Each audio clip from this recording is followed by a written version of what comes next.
this up on our YouTube site so you guys can watch it, and the ones that missed it can jump on and get to it as well. Good morning. I just Good wanted morning. to say I actually was enjoying the conversation. Good. I was listening and I was like, oh, okay, nice. I like it. I Yeah, like what that's is it Michelle and both Michelle's? both Yeah. Michelle.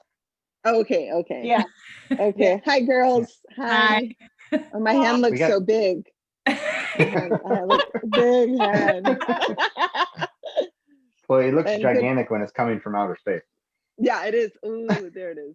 Where is it? Where's my hand? Oh, it's little. It's coming in. It's like we got the M&M show going on. We got Yeah. all M's on the screen. Oh, today, and so. I love it. I love it. So good morning, everyone. Good morning. Good morning. So Who remembers before we get too books far in, I back hope you in the guys all day? saw my. Pigs in What was that? Space. So before we get going Who too far, I hope you guys all remembers saw my Muppets email. back in the day. Pigs in Space. It's in space. You're dating yourself. So Is that the Muppet? I know. The Muppets are worth it. Well, that was the Muppets, wasn't it? The pigs in space. Yeah. Muppet Show. Okay, Yeah. I remember now. Yeah, the Muppets are great.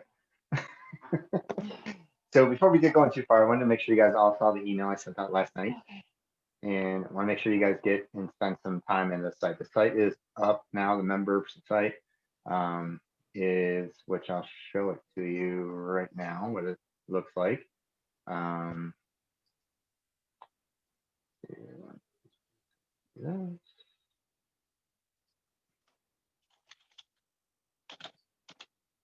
Okay, so when you guys log in, you've been in there before, but now I've got it all the way through session 8. So today's session is there. Session 6 is building. It's got the communication styles, but right now it just has an intro video.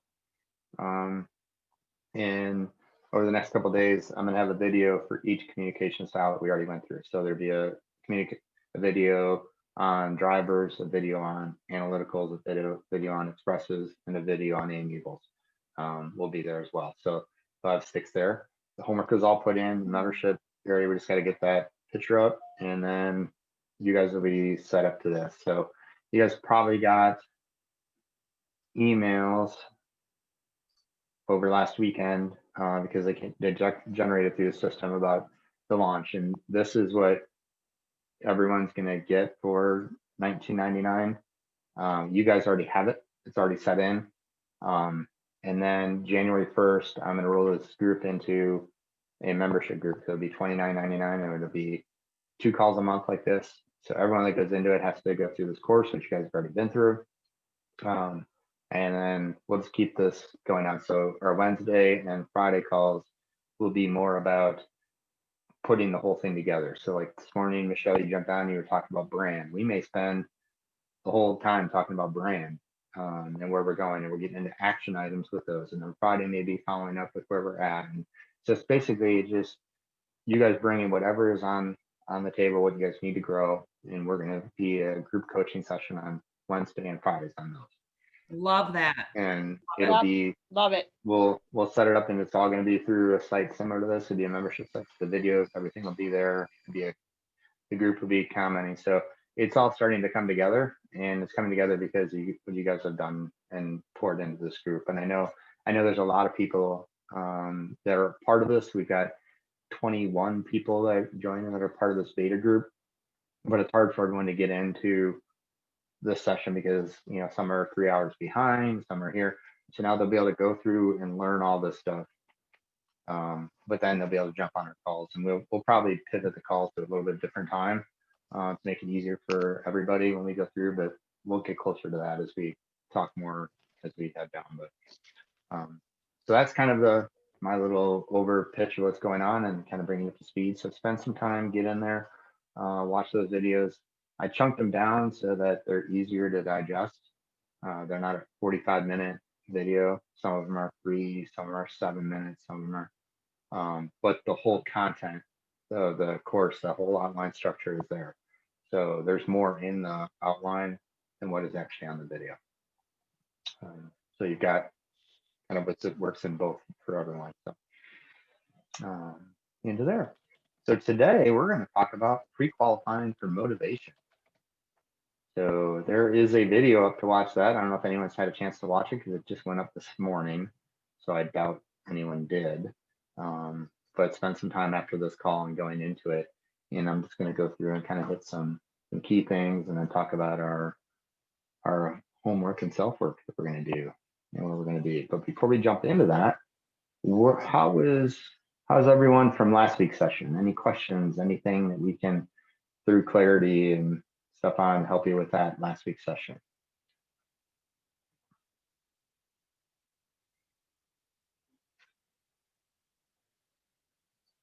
I think Michelle's trying to jump in.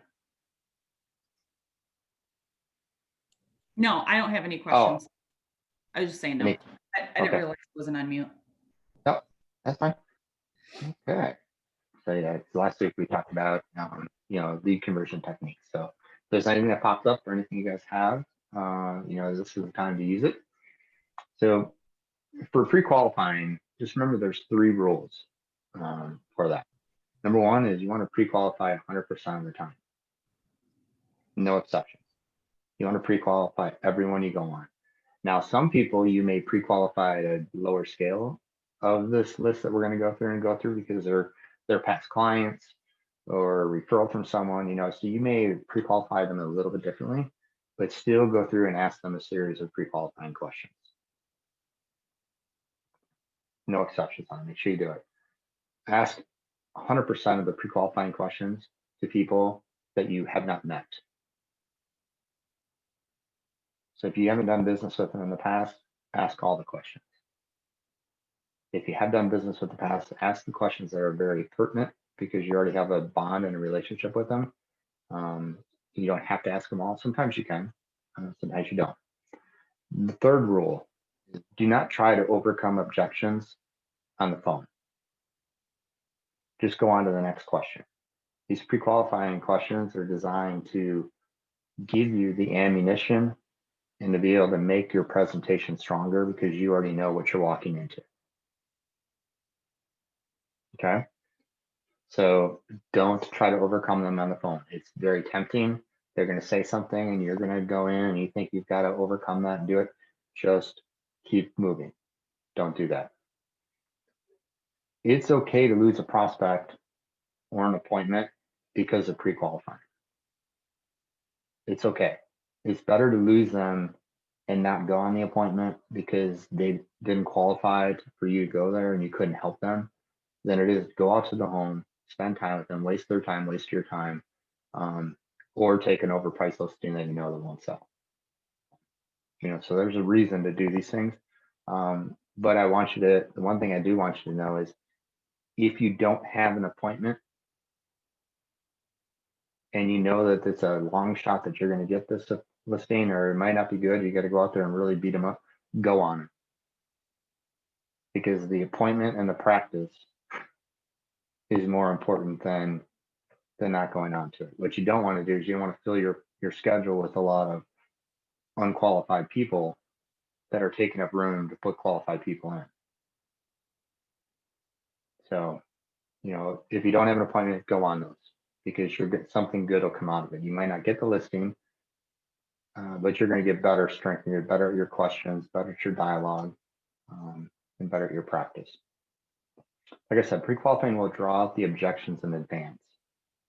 The more you know, the better. So knowledge is power, and you can be more proactive in your presentation. And pre-qualify, these pre-qualifying scripts that I'm going to give you at the end of this, and you're going to get to your download section in the members area. When you go through that, take it and take some of these questions and use it for buyers, pre-qualified buyers as well. Don't just do it with listings, do it with the others. But sometimes you don't need to ask as many. You just need to go a little deeper. What's most important about where time, when you need to be there. Make sure you go through some questions for them and go through that aspect. Nothing will drain our energy more than going on unqualified appointments. We've all been there. If you go there and you think, oh, these are great people, and you can't. They don't have to sell, they tell you this, or they go into this whole little range, or they're just testing, or that they're property's worth a lot less than what the market's going to bear. They owe more on it, or they think that they're going to get $100,000 more than any home in their neighborhood has ever gotten. And it's, it's like, oh, come on. Some of these, and it just drains our energy, wastes our time into that.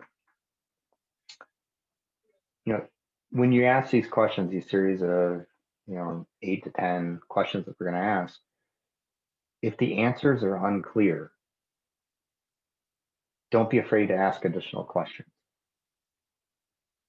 Don't just take an unclear answer and move on to the next. Go deeper with it. Peel the onion back a little bit. Find their motivation in there. As you ask those questions and you build the dialogue with them, you're also building rapport with them. So you're building a relationship. And when you step and walk to the house, you're prepared. And I know that the majority of agents, if they're going up against other agents for a listing appointment on this, the majority of agents are not asking these questions. They're just showing up. So you're already stacking yourself up a little bit ahead of your competition by knowing more. So, you've heard me say this before about things, but every other profession pre-qualifies before a service is rendered or recommended. Doctors ask you questions before they give you a prescription. They diagnose what's going on. This is your diagnosis problem. This is what you're going to diagnose why they're doing this, what they need to do, what their motivations are, what they want, what they like, what they don't like. You're going to find all this stuff out, so you're ready to help them. So these questions are for you to help. They're not for you to pry.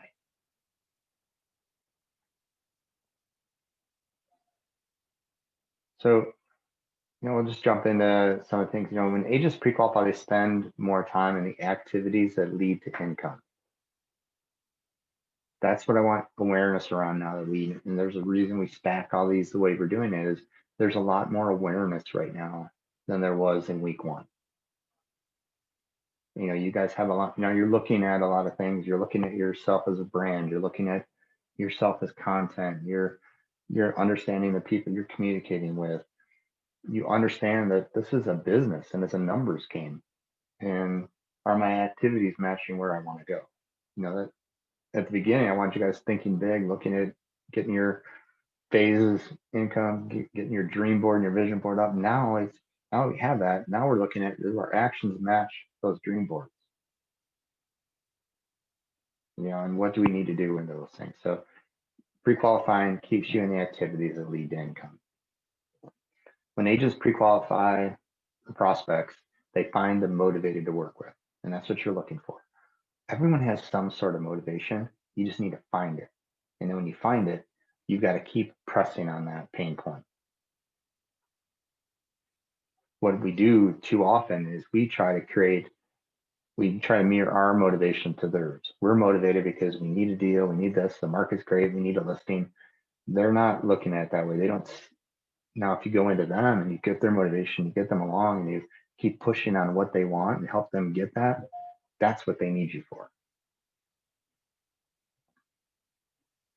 The other thing is when you pre-qualify, you're going to have fewer problem clients.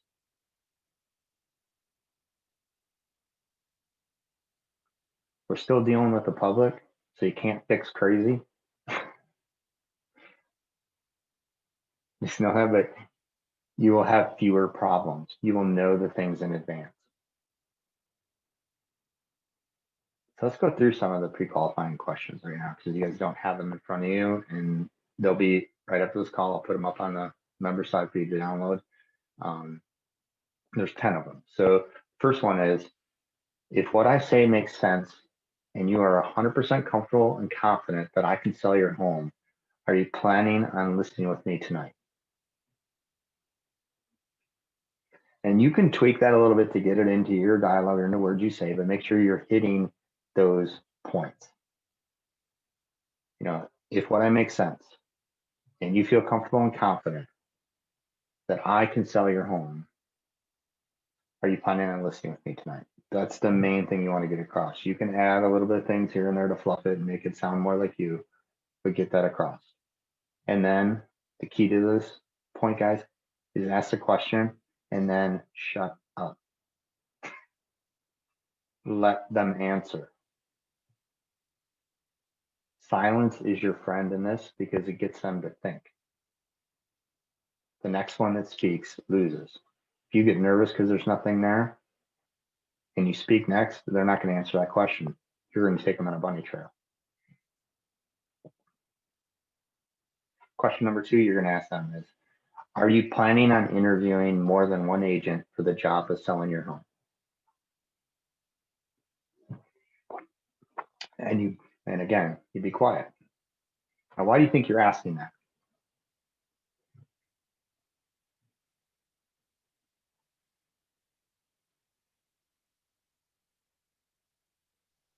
To know if you have any competition coming and if they're serious about like really combing through people or if they're just putting you through the paces.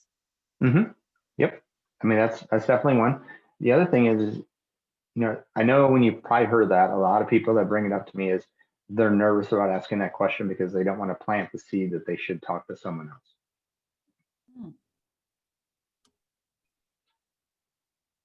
That question, not only do you find out where you sit and you know your competition, but it also comes across as you are very confident because you're not just assuming things. And if they have another person, it's no big deal. Okay, good. But then you're going to want to go deeper with it and find out, have they already met with someone? When are they meeting with the next agent? Who is it? Would it be helpful to them if you came in after them and you showed how you stack against the competition? Would it be helpful to see how many homes or how much success you've had versus them? Would that be beneficial to you, Mr. and Mrs. Seller? And you can go get that data and bring it.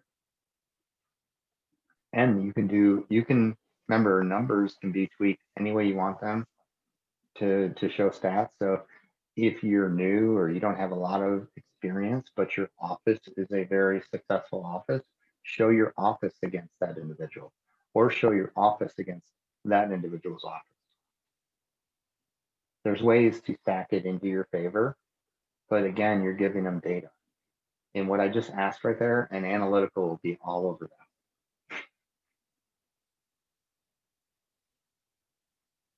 Your drivers will as well, because they're like, well, they want to see. Okay, that's good. They don't really necessarily want to look over the data, but if they're like, if this guy's bringing it in, I'll look at it. It's just validating. So that's a very powerful question. Go deeper on that. Now you're going to shift gears a little bit in question number 3. Tell me again, where are you moving to? So now you're getting an idea where they're going. And you're going to go deeper on that part. The next question 4 is, how soon do you need to be there? And let them go. And those 2 questions can go deeper and deeper because you're going to, how soon do you need to be there? What's important about that area for you? What brought you there? And then if you know the area, start talking about things. Oh, have you been to this? Or, lots of times people bring up an area that they're moving to, and it could be an area that you've gone to visit. You know someone that lives there. Do something, if they're moving out of state, even if they're in state, you know the area because you know the market. Go deeper with it. Talk to them about what's taking them there.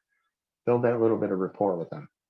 Question number 5 is, when I see you, how much do you want to list your house for? That's a good question to ask. But weak salespeople don't like asking that because they're afraid that they look weak, that they think that the answer is going to be, which most of the time it is, they come back and say, I don't know, that's why we're going to be meeting with you. We were hoping you could give us a price kind of thing. That's going to be an answer that's going to come back a lot. But it's also, you get to them, like you get from them what they're already thinking. Don't overcome that objection if they're way out of whack. don't ask them where they got that number. I mean, you can ask them where they got the number, but don't ask it in a way that they feel that you're already putting it down. Act like you're kind of in agreement with it. Don't go, yeah, that's exactly what I was going to do, but just go, okay, that sounds good. All right, and then move right on to the next one. The next question is, as a professional real estate agent, I study homes and prices every day. Therefore, I assume you'll list with me at a price that will cause your home to sell, correct?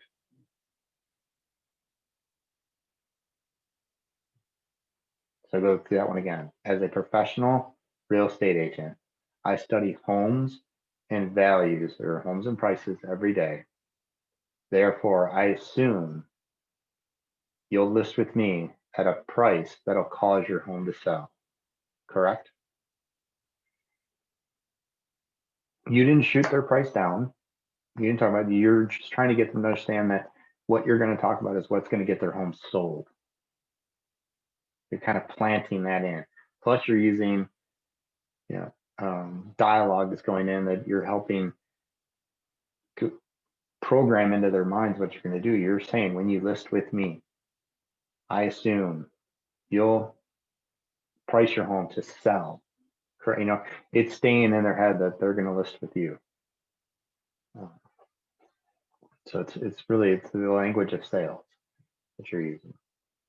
So then the next question is, you're going to ask them, this question 7 is, will you please describe your home for me? And then ask, additional questions like, have the mechanicals of the home been updated recently? The roof, furnace, air conditioning. How about the kitchen and bath? Is the home fairly neutral? Have any of the floorings been updated? Carpet, wood, tile, anything like that? So have some additional questions there that you're going to ask. Is the basement finished? Or how was the roof? Ask them deeper questions about the home and try to get as much info as you can about the home. Get them to think about the home. So now when you start going through this list of stuff and they start answering no to a lot of these questions, they start already formulating in their mind that their home isn't updated the way they thought it was. Or if it is, you're going to, okay, let's go into this. And I know this is a gem of a home. You're just preparing. Now, this next one is, find a way to do this. And today, do it electronically. But just put in there that I'll be sending over a packet of information. Will you take a few minutes to look it over before our appointment? So have some things together. Have a resume, have a bio about you, have, maybe a quick market snap of what's going on in their area. Don't go as deep as you're going to go when you get there for a market analysis, but have that. Have maybe disclosures, some different things in this package in there, and send it to them so they get to know, and that they're taking the time. Question 9. Do you have any questions before I come over, and then just reiterate when your appointment is going to be tomorrow at 6? Do you have any questions for me right now? And most likely they're going to say to you, what is your commission? We know that that's high on the list because they're trying to get that taken care of first. Just go through it. Don't give them the answer. Just go, that's one of the first things we're going to talk about when we come out on tomorrow at 6. Fair enough? Yeah. And you're just kind of moving through and getting them into it. You're acknowledging the question, but you're moving through. Because lots of times, like I said, and you'll know when we get into handling objections, a lot of times those things come up because they're smoke screens. They're really not an objection. They want to test, they do this, they just think they have to ask these things. How many times do you guys go in and ask for a cheaper price and then you said back to the person, well, you got to ask.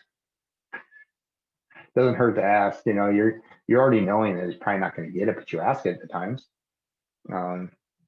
You feel like, okay, well, I asked and now I feel confident doing it, and you move forward. So that's what a lot of these people do when they bring up commission. We don't give them a chance to move forward. We just go, okay, we'll do it for 5.5. We'll do it for 5. We discount it. We think that's the only way to get the listing. It's really just a smoke screen question sometimes. So the 10th and final question is, just so you know, our appointment should take anywhere from 30 minutes to just over an hour. Is that all right with you? Now, if it's someone I know and I'm going back out and I've had a very good pre-qualifying question, I've gone through this and I get to that point, I most likely will just tell them that our appointment will take anywhere from 15 minutes to 30 minutes. Is that all right with you? I'm not telling them an hour. I'll stay there an hour after they sign my contract, but I'm not staying there an hour to get the contract signed, because at that point I'm wasting my time. It's not business at that point. So just judge what you want to do in there, but I've got in there 30 minutes to an hour. Just make sure you're setting the stage. You're getting them ready that this is what it's going to take, and this is the kind of commitment you're looking for from them. There's nothing worse than getting to a home and the wife is running around with the kids and doing this. The husband just walked in late and all that, and you're trying to present to two different people. They're going all over. You want them sitting in front of you for 30 minutes so you can have a business conversation. And if you set the stage right and you go through these questions, you'll have more of that. You won't be trying to juggle everything. You won't be answering things 2 or 3 times because this person wasn't in the room at the time, or they're not on the same page. So you're kind of going through that. So now that we hit that, what questions do you have on these questions? And you know what? I will share the screen because you don't have this, so you don't see it. I'll share the screen so you actually have the pre-qualifying questions. So as we're going through this, you can look at it. So what questions do you have over what we went through so far? It's not so much a question, but a realization that going through, like Michelle and I have done some role play, and this is one of the scripts that we were doing, and that I see why. I can see how realtors don't like to ask out of these questions, but then I can see, listening to you going through, how much more personal and confident it will make you look in the eyes of the potential client, and how much easier it will make your job in the long run as a realtor if you do.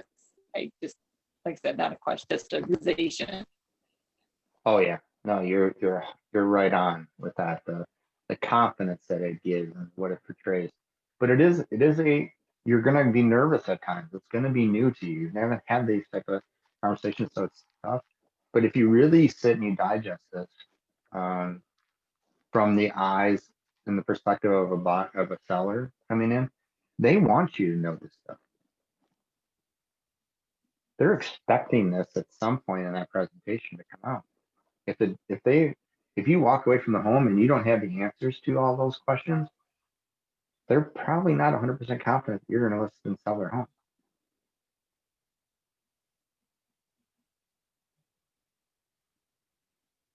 So you might as well start the whole thing off on the right foot.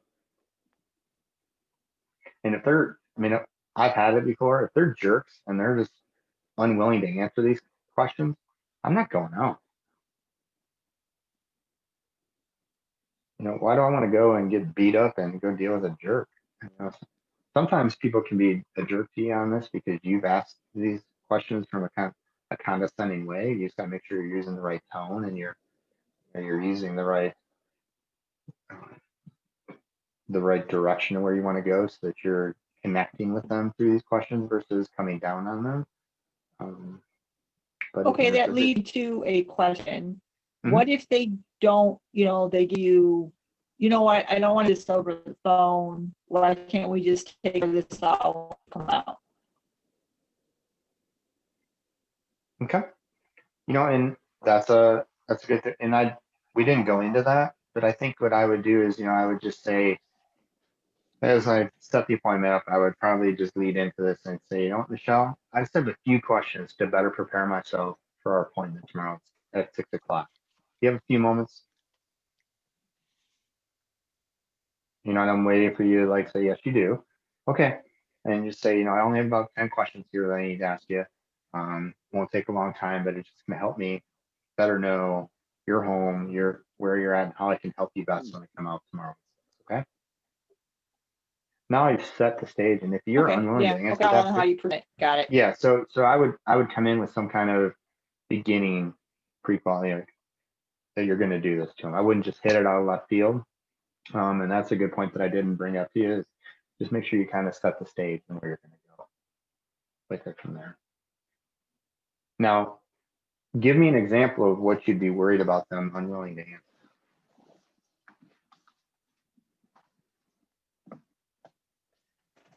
Well, I guess it's when you're talking about like you got those jerks, or even the ones, the people who think that they know everything, and they have set in mind that, this is what you're doing, and this is, and you have to through that, or you find that you don't want to work with them. But I just across a few people, and I did walk away from one of them that, they're like, you know what, you need to know this information, or, I know someone's house sold this and my, but they just all jerk, I guess.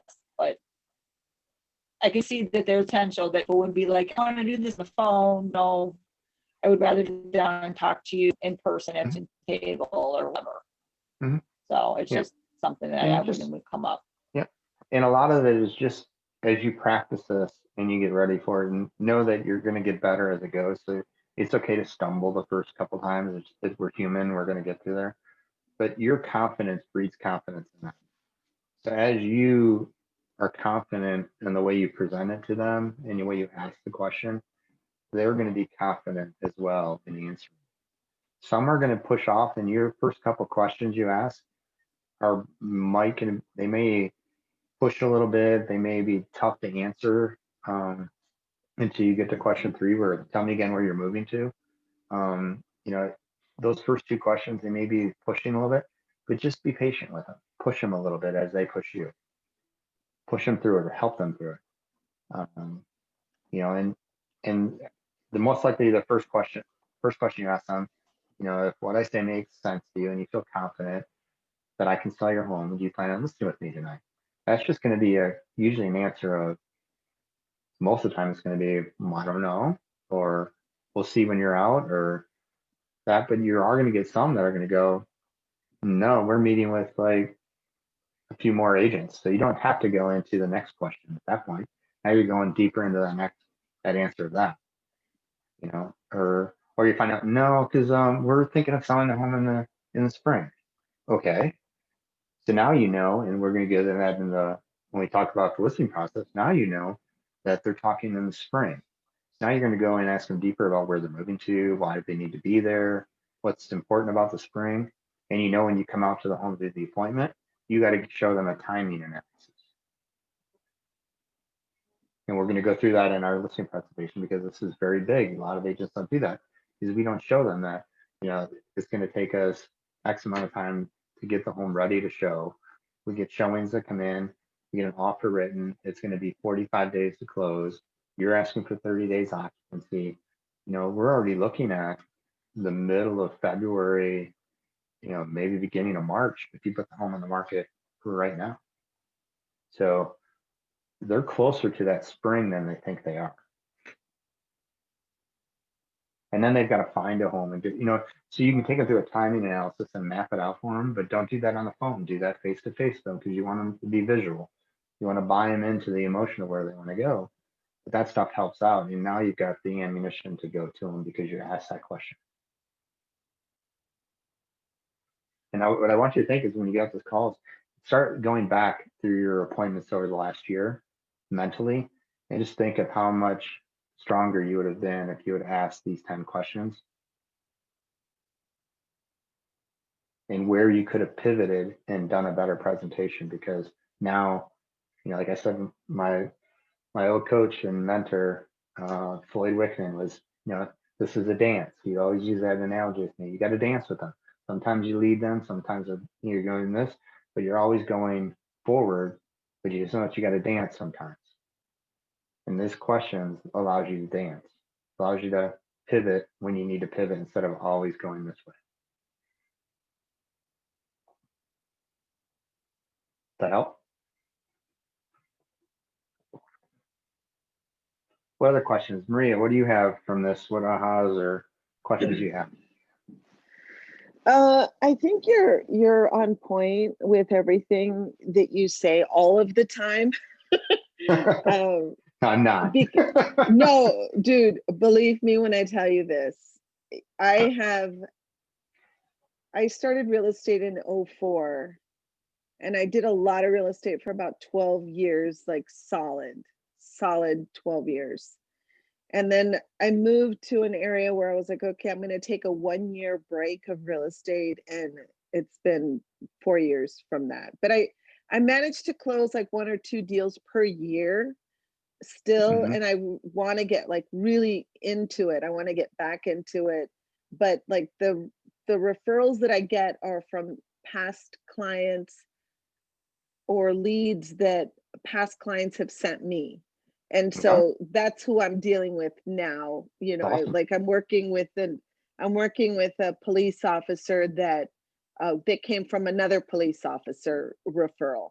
And, you know, so, but I'm in Corona right now. I mean, I've been in Temecula, Murrieta area, then I went Mhm. into San Diego, and then now I'm in Corona.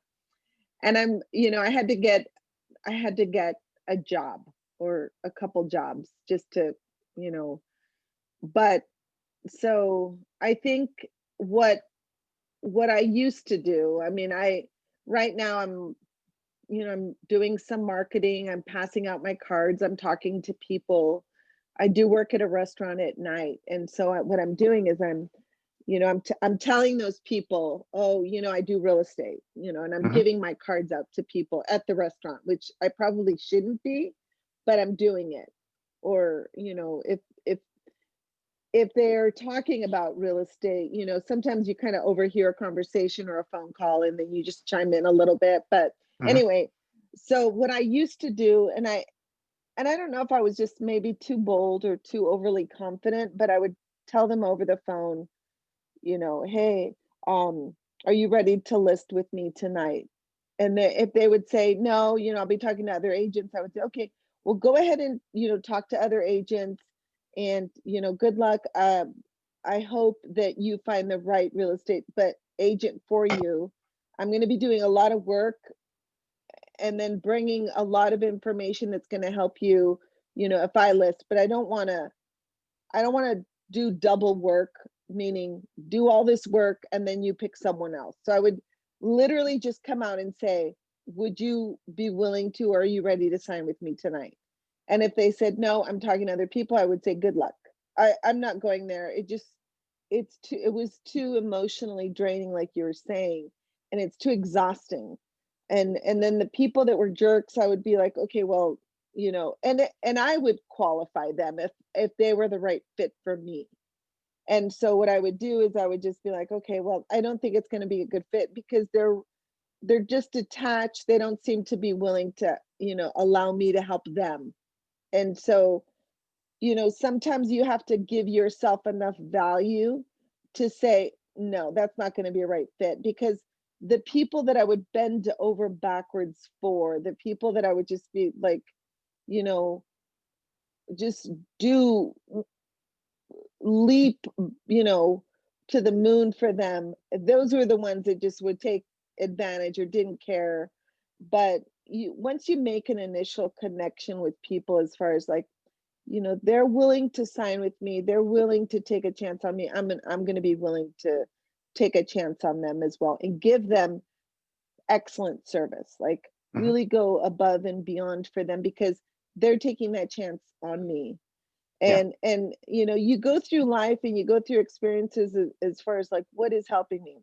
And I'm just gonna, you know and it's good to be, I mean, it's not like, oh, I have all these listings, I have all these clients right now, I'm juggling over everyone. No, but I need to save my energy, and I can't, Mhm. because this Yeah. business will really wear you down. Like It will. it'll beat you up, and you don't have anything for yourself or your family, and it's not right. You're right. And it will if you allow it to. Mhm. And And I like where you said a lot of that stuff. I just want you to just look at it a little differently. I like the idea that you're asking those kind of things. You don't want to put yourself out there. You don't want to do more than you need to do, kind of thing, and let them take all of your stuff and then run with it. But also know that you haven't given them an opportunity to really bond with you yet. So go in to those appointments with the idea that they are talking to someone and find out from them, why, when you get to the home and they talk to other people, you can ask them a question right off the bat going, hey, Maria, just really curious. What is it you're looking for in your next listing, and the listing agent that you want to hire? You're meeting with other people. What is it you're looking for? I like that. Yeah, that's a good one. What is it? Because That they're looking for something. They're talking to more people because they're looking for something. And when they find it, they're going to go. If they would have said to you that they're going to sign your contract right away and they don't know you, they're not looking for anything. They're just looking for a body. Mm-hmm. But if they're talking to other people, they're looking for something. Yeah. And they're looking for someone who can help them. And by you not going on that appointment, you haven't given them the opportunity to love you.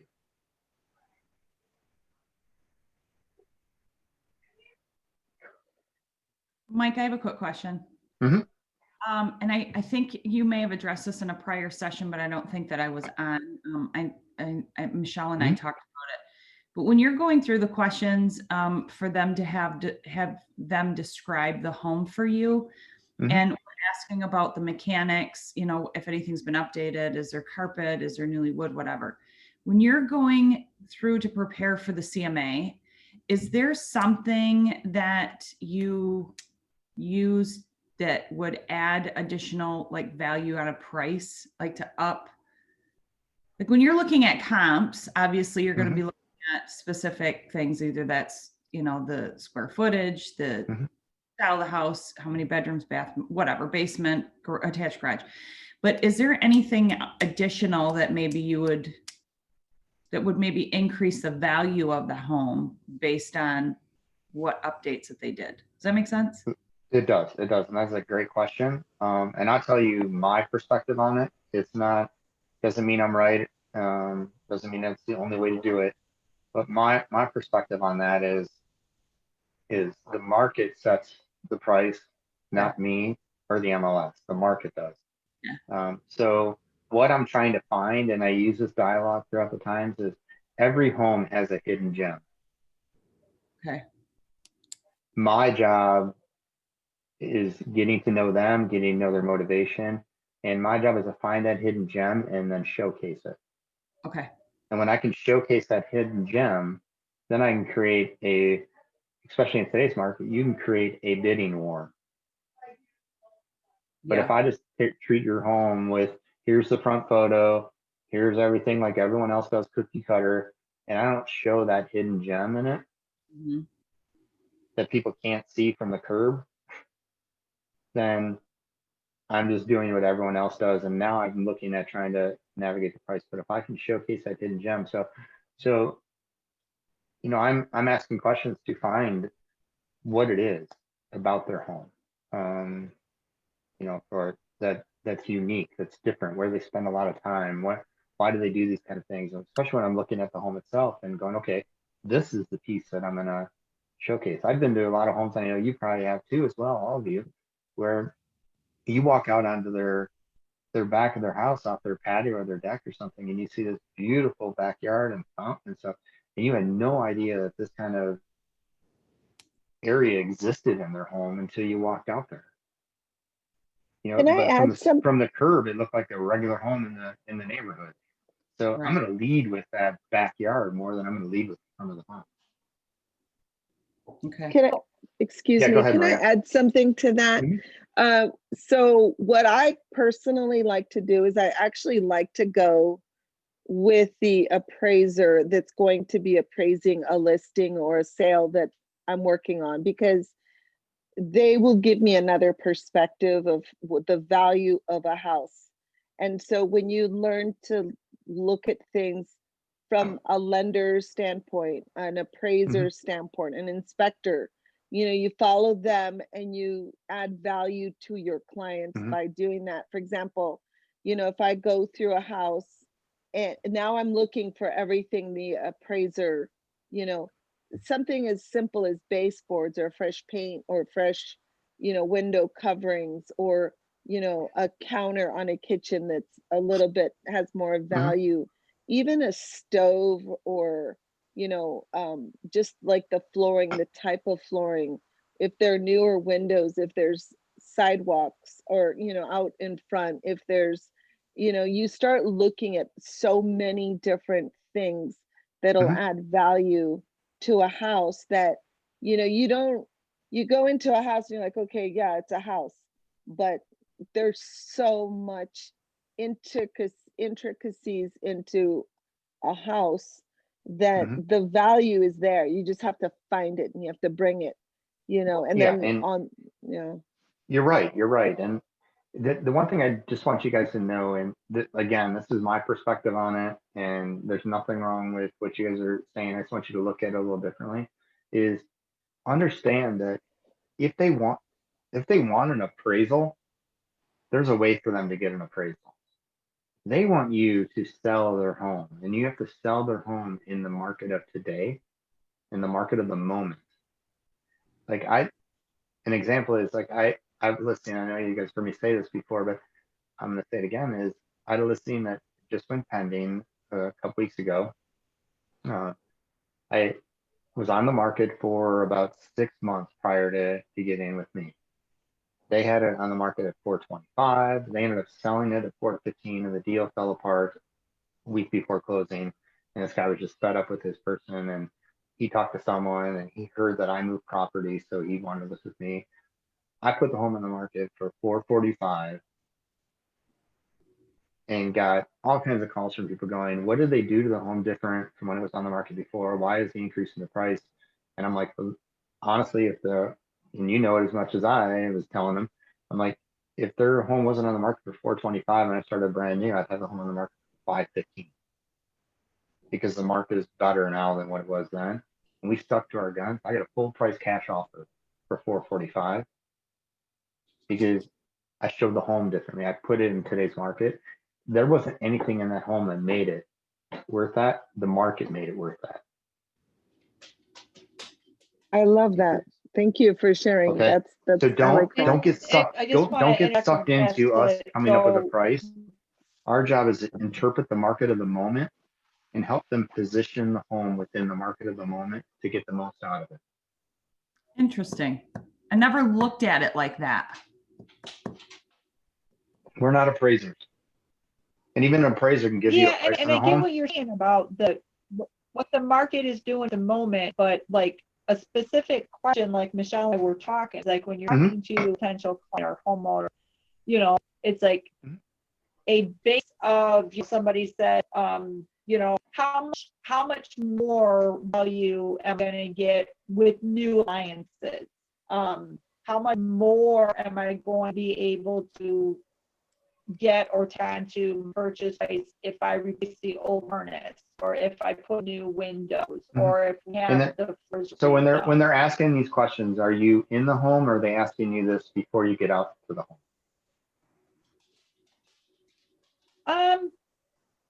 Either or. I mean, like in you're talking to somebody, like you're just having a conversation, you know, like maybe you're not a listing appointment, but I'm talking to somebody who says, you know, hey, we were thinking about doing some renovations on our home and because we want to put it up for this year. And I know that we need new windows and have older appliances, but we can't afford all. So what would your suggestion be, or what would be the ROI on this as opposed to that type of scenario? And that, is there and some place you find and that's, no, this is what I would do is I would say to that person, I would say, Michelle, that is a great question. That's even a more of a reason why I need to come out and take a look at your home and give you an idea what the market's doing in the moment. Take a look at what you're looking to do in the home, and then we can have a discussion around what you feel is a good ROI on the work you're going to do. So you go out to the home and you sit there and you walk through, and some things you may point out that they need to do that they didn't bring up, and the things that they want to bring up are not the right things to do for their ROI. You know, we've all been in homes where you can put all the appliances in it you want, but if you're not going to paint or take care of the carpet, it isn't worth jack shit. You know, so it's like you just have to kind of point them in the right direction. Appliances, they're like buying a car. As soon as you buy it and it rolls over the curb and away, that depreciates.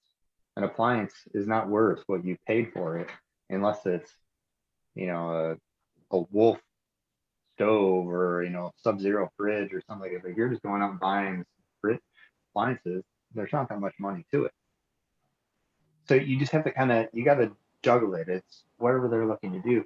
But I mean, we all know, especially in today's market, and I'm sure it's the same way in California as it is here in Michigan. We know that you're going to be blown away when we sit down and show you what you can do in the home versus what you thought. And I can put the home in the market and take a turd in the front of the living room, and you'll probably get full price on it. Right? You know, so you just have to juggle it. It's the market of the moment. But I think you address that question, you do it, but it's what you arm yourself with when you walk through the home. And you just tell them, and I always use it going, well, if it was my home, this is what I would do. And boom, boom, boom. You know, I would put it on like this, or I'd get the carpets clean, I wouldn't replace them, or I would do this and do that, or you know, I wouldn't buy appliances, and, you know, or something. It just depends. If they're functioning and working, I probably wouldn't buy them. Unless they're like 1960 and, you know, and you look too, is the kitchen support what they're looking to put in? Are the people going to walk in and want to rip the counters out and cabinets because they're all dated? So then be like, oh great, we got stainless steel appliances, but we got Formica countertops and old cabinets that are falling. So you just got to decide what you want to do. But I guess to answer your question in the long run is look for the way to showcase their home and get into more of that kind of dialogue than getting in that this will add, because it's not going to add money if you can't get people interested. Your job is to get as many people to walk through that home as possible and want to write an offer and drive the price up because people want it. You can't price it at a certain point and think that everyone's going to come to there. You got to get traffic. That traffic, it doesn't matter what your price is. And the market is speaking to you when there's no traffic. They're telling you, lower it and I'll come in. But it doesn't mean that they'll pay that. They may pay more when they see it. There's a but for every dump. Remember that. You know, you've heard the saying before, that beauty's in the eye of the beholder. Value is in the eye of the beholder as well. Some people see value in things and you look at it and you go, I would never do that. But people will. Some people fall in love with someone and you're like, how? They do. You know, you just have to understand that there's homes you drive by all the time where you're like, I would never live there. Someone does. Someone paid for it.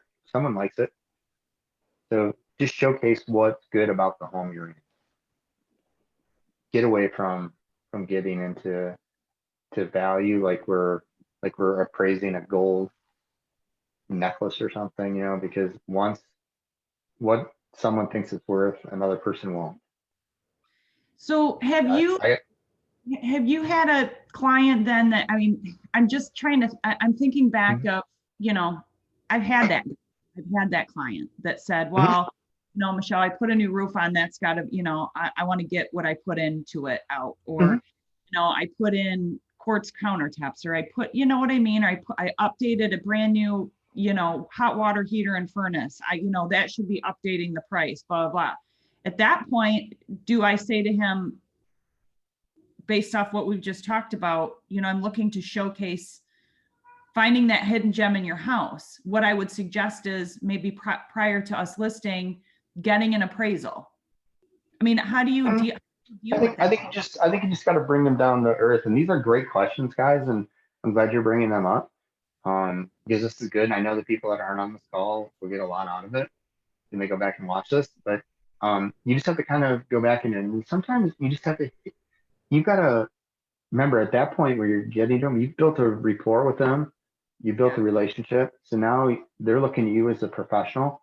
Sometimes you have to throw that jab that hits them between the eyes that gets them to think. And sometimes you just need to say, Michelle, I completely agree. That roof is great. But let me ask you, if you didn't do the roof, what did you think your home was worth without the roof on it? See, that's what I'm talking about right there. No, I mean, so because you got to remember, if people buy a car, what do they expect when they buy the car? They expect it's going to have 4 wheels. Yeah. They expect that it runs. There's things that they're expecting. When they're buying your home, there's things that they're expecting, and you have to maintain it. Just because you maintained it doesn't make your home worth more necessarily. Okay. But what you're trying to do is you're trying to make it more saleable, meaning that people will see value in it. And when they see value, they're willing to pay more. Yeah.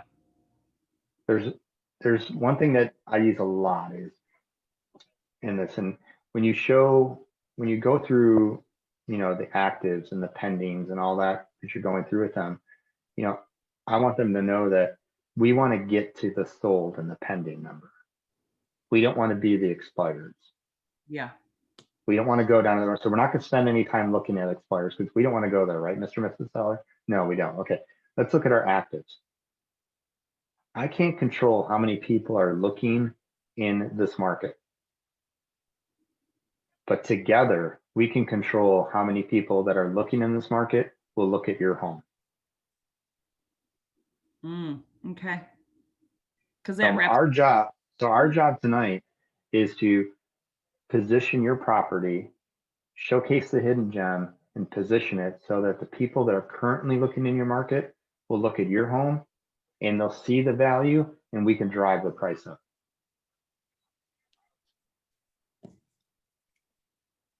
Okay. Get into more of that kind of dialogue. Because now they're seeing that you look at the market differently than others. There's a value to what you're doing. You're trying to position it. You're trying to help it because we're marketers. We're salespeople that are marketing that home. So how are we going to market that home? We're going to show all the good in it so that it's worth more to the other person. So the other person goes, well, why would I pay $155 when that home is $159 and it has a new roof and this one's got a 20-year-old roof on it?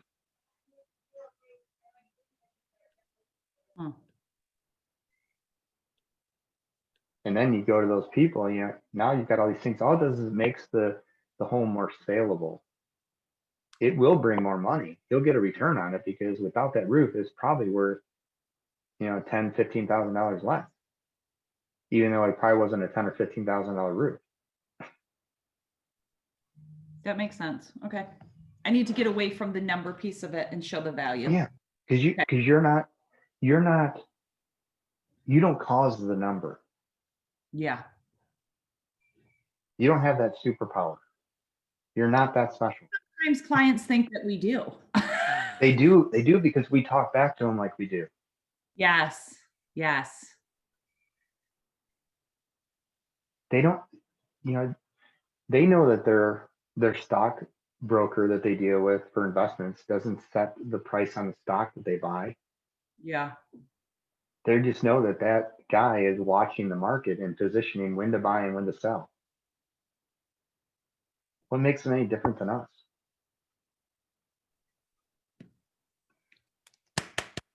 So get into that kind of dialogue of just asking more questions, agree with them about the roof, but ask them, hey, Mr. and Mrs. Seller, if you didn't do the roof, what do you think your home would be worth then?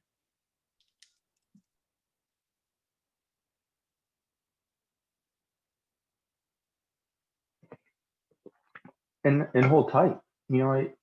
I got like this. I had a full price cash offer for $445. They're going to close right after the first of the year, and I bet 80% probably closer to 90% of my feedback was that the home was overpriced because they were looking at the old data Mhm. and they weren't looking at the current market. All I need was that one That's so to ballsy. see the value. That is so And do it. ballsy. But you do it. If you Work. believe in it, I mean, I told him I was bummed that I'm like, God, I wish you would have called me last year because I would have.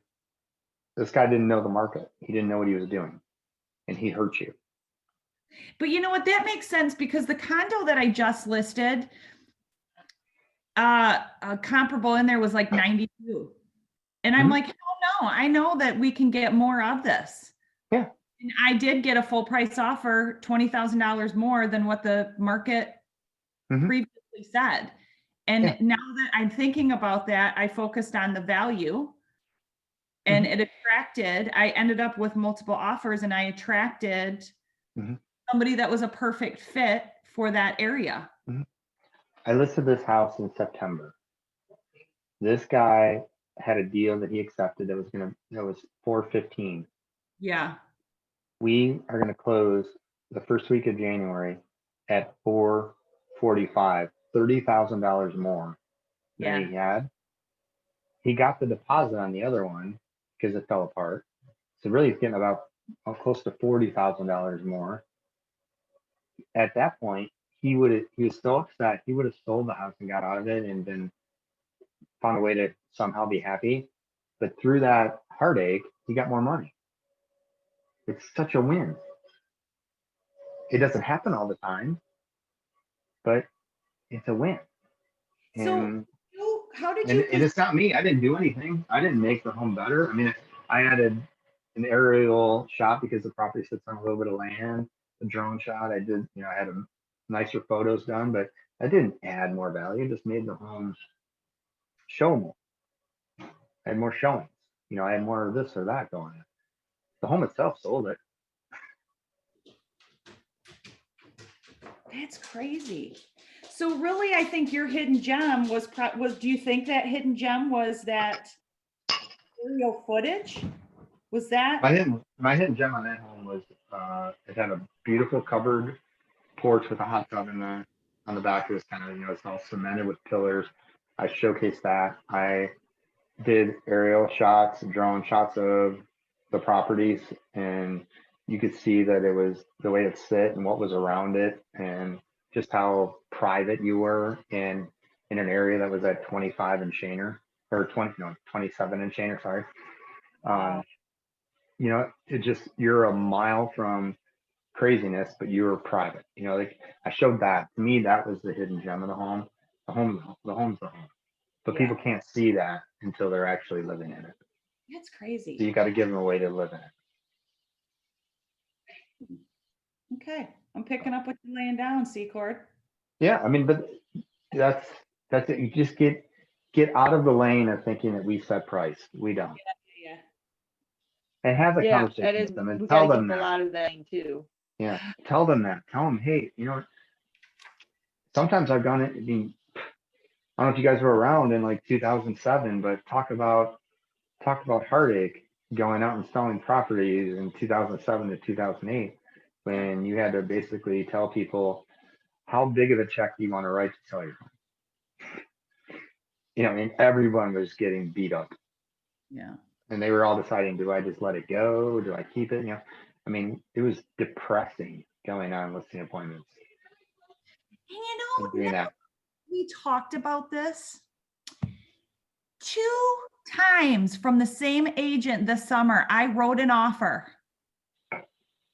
based on the data of how the market was or is at that time. And twice that agent came back to me and said, well, I don't think that it's going to appraise because of this and blah, blah, blah, blah, blah.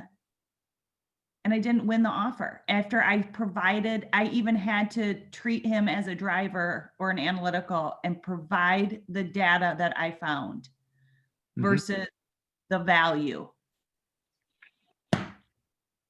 And they ended up selling it for what I offered.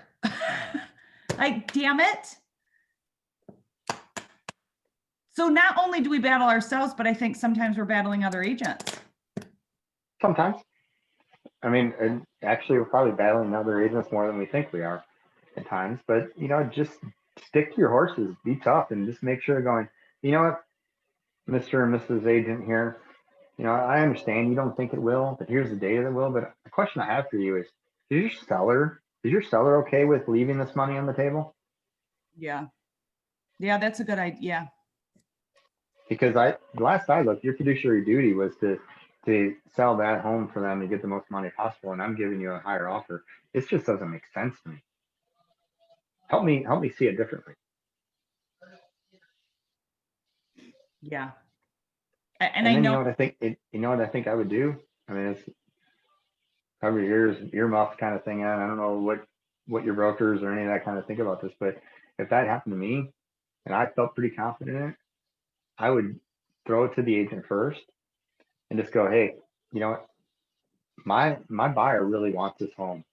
Don't be surprised if he knocks on your seller's door and wants to talk to them. Yeah. And the funny thing is this particular one, they came back to me after the weekend and said, okay, we'll take it. And I said, she's moved on. Yep. So, no, I mean, it's all great stuff. Maria, there's one thing. I hope you're still on the call. You said something in your thing about being at restaurants and handing out cards. Yes. I don't carry cards on me. I leave them in my car for when I show homes and stuff. So I leave them on the door. That's the only thing I really use my cards for is when I'm showing properties to put them on the things. What I do is, and this, I didn't do this all the time. I just started doing this probably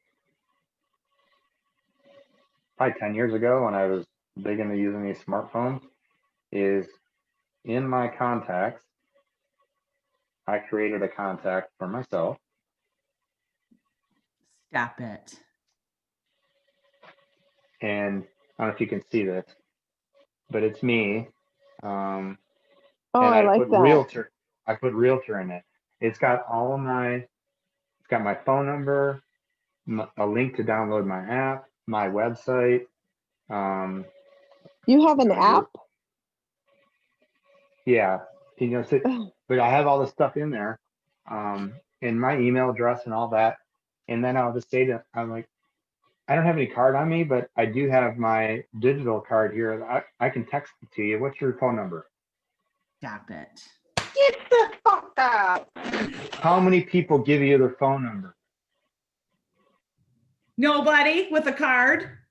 So with a card, they don't. But when No. you've got, if you're going to text it to them, they're going to give it to you in a heartbeat. I am never giving it Well, again. Do you hear me? Never. I'm telling you, why? Why? You got to. They don't want a card. Some When's the bullshit. last time you were looking for a business card to call someone on? Yeah, not never. I know. It's like, Oh, I swear to God, mind blown. Mind blown.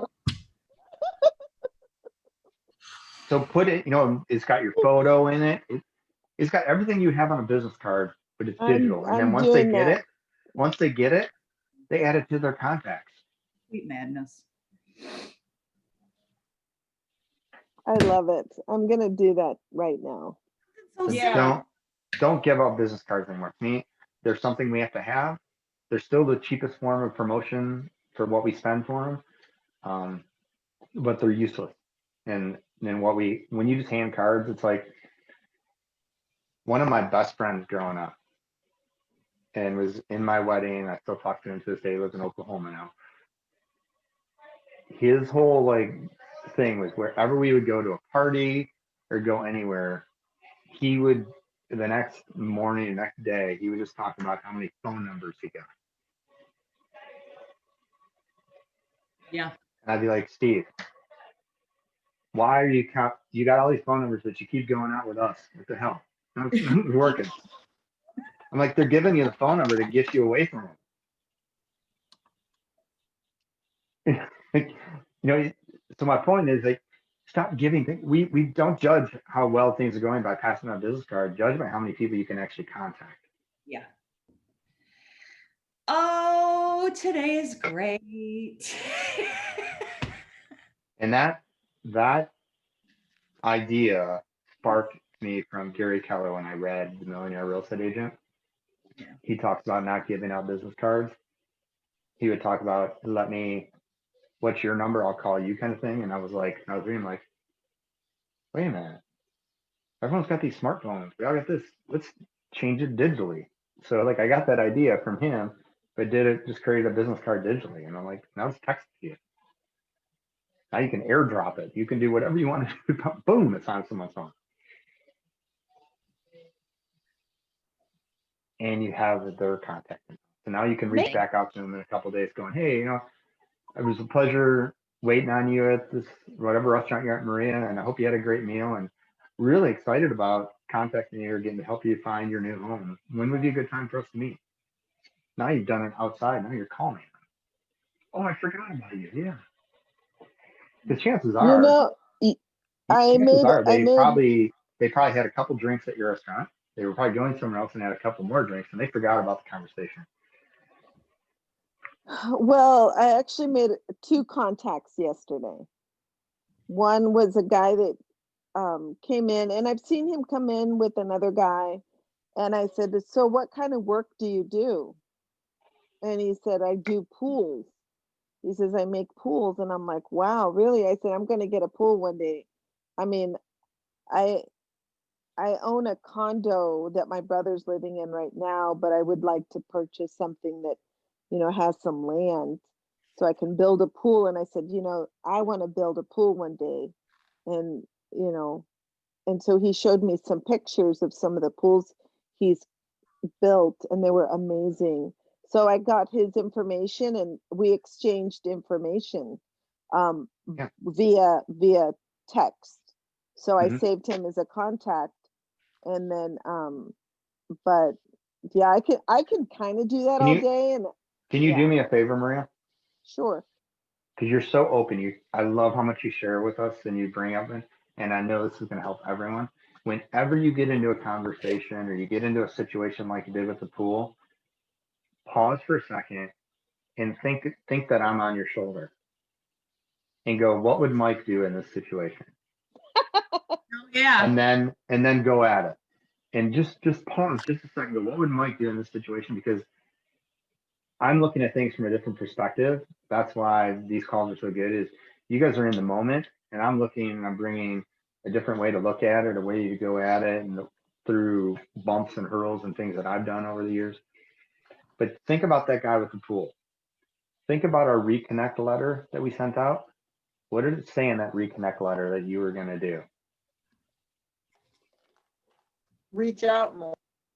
You reach out more, but you are a resource to get things done. So if anyone's looking to do any type of home improvement or any type of thing, to contact you.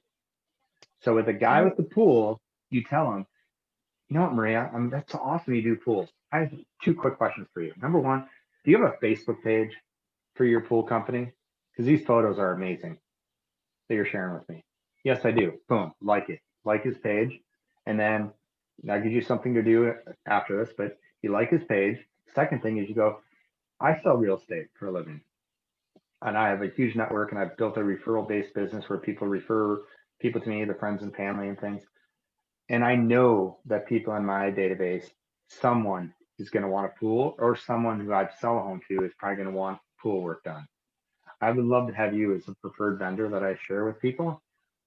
Wouldn't it be a good time to have coffee, to sit down and talk about how we could have a partnership to help each other out? Now you build a relationship. Third piece, you go after you get that from him, you go and you make a post and you share his Facebook page on Facebook, and you write a little something. Take a look at this guy's pools. Just met him tonight. Super guy. You want information? Message me below or something. And you shared his page. Now you're giving. You've come from gratitude. You're giving and helping.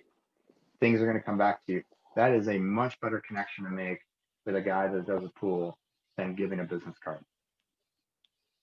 Yeah, I like that. I like it a lot. You are so Yoda. How often do we have those kinds? See, this is a great thing, because remember, guys, I told you my mindset when I had my breakdown and I discovered the flaw in this industry, my mindset was that I needed to go on an appointment every day. And if I didn't go on an appointment every day, what did I really do? So I gave myself these 3 ways to get an appointment. I've shared this with you. An appointment was someone who wanted to list with me, someone that could sign a buyer contract with me, or someone that could be a referral source with me. I knew that I could find someone every day to sit down and have a cup of coffee with that could be a referral source. So that was my get out of jail free appointment. My focus started with listings, then I went to buyers, and then if I couldn't get one, I went to go find someone I can talk with, have a conversation about building a referral with. I could do that at a grocery store. So I knew I could always do that. So if I had those kinds of conversations and I did 5 of those in a week, 20 in a month, and my average sale price is $250, so it's it's $7,500 of income opportunity. That's $150,000. Is it 750 times 20? Yeah, $150,000 a month in income potential by doing one appointment every day with someone to talk about real estate. That's potential. If half of those people that I met with could actually sign a contract, that's $75,000 per month by doing one appointment a day. Now, if half of the people that could sign contracts with me could actually get to a closing table, that's $32,000 a month. Wow. One appointment a day. That meant I had the earning potential of $360,000 a year by focusing on the one.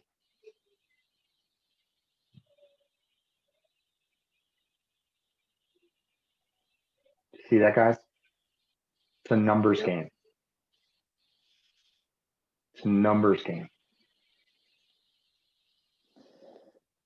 That's really great.